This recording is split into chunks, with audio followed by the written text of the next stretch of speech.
Ketum PSSI berharap timnas Indonesia masuk 5 besar Piala Asia U17 2023.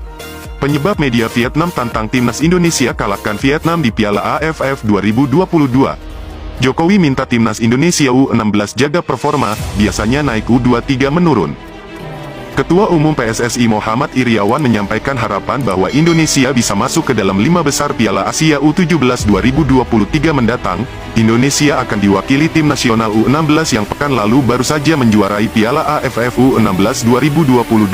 Tetapi mereka terlebih dulu harus mengikuti fase kualifikasi memperebutkan tiket putaran final Piala Asia U17, nanti kan ada Piala Asia U17. Kita harapkan minimal saya ingin masuk 5 besar, kata Iryawan, tentunya kalau nomor 1 kan lawan-lawan kita luar biasa. Kalau nomor 5 besar, bisa kita targetkan, ujar Iwan Bule seperti dimuat antara, tentu saja semua target itu hanya mungkin diwujudkan apabila skuad besutan Bima Sakti mampu memperoleh tiket putaran final Piala Asia U17, oleh karena itu, kita tesekan, pemusatan latihan red kembali, baik dalam negeri maupun luar negeri, kata Iwan Bule. Indonesia bakal bertindak sebagai tuan rumah untuk pertandingan-pertandingan grup B kualifikasi Piala Asia U17 2023 yang dihuni Guam, Malaysia, Palestina, dan Uni Emirat Arab. Media Vietnam, The Tao 247, menantang pelatih timnas Indonesia, Shin Tae-yong, untuk mengalahkan Vietnam pada Piala AFF 2022. Penyebab munculnya tantangan ini karena proses naturalisasi dua pemain keturunan Indonesia, Jordi Amat dan Sandy Walsh, hampir rampung dilakukan lantaran kini tengah diproses di Dewan Perwakilan Rakyat, DPR. Sebagaimana diberitakan sebelumnya, DPR akan segera menggodok dokumen naturalisasi Jordi Amat dan Sandy Walsh.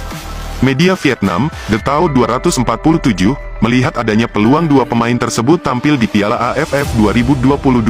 The Tao 247 pun melontarkan tantangan kepada timnas Indonesia melalui judul beritanya. Skuad asuhan Shin Tae-yong yang dihuni pemain kelas Eropa ditantang untuk mengalahkan Vietnam. Indonesia akan menaturalisasi bintang Eropa, siap menghadapi Vietnam di Piala AFF, tulis The Tao 247. Selain itu, media tersebut juga menyorot adanya kemungkinan timnas Indonesia bersua Vietnam di babak penyisihan grup Piala AFF 2022. The Tao 247 menyebut timnas Indonesia dan Vietnam tidak akan berada dalam satu pot pada drawing Piala AFF 2022. Satu hal yang pasti, timnas Vietnam tidak akan berada di pot unggulan yang sama dengan Indonesia. Ini berarti undian sepenuhnya dapat membawa kedua tim saling berhadapan di babak penyisihan grup, tulis berita tersebut. Secara halus, The Tao 247 melontarkan cywar kepada Shin Tae-yong. Pasalnya, pelatih asal Korea Selatan itu belum mampu mengalahkan Vietnam di berbagai kelompok umur. 3 pertemuan terakhir Shin Tae-yong dengan Vietnam berakhir dengan 2 hasil imbang dan 1 kekalahan. Hasil imbang didapat pada ajang Piala AFF 2020 dan Piala AFF U19 2022, sedangkan timnas Indonesia U23 kalah 0-3 dari Vietnam U23 pada ajang SEA Games 2021.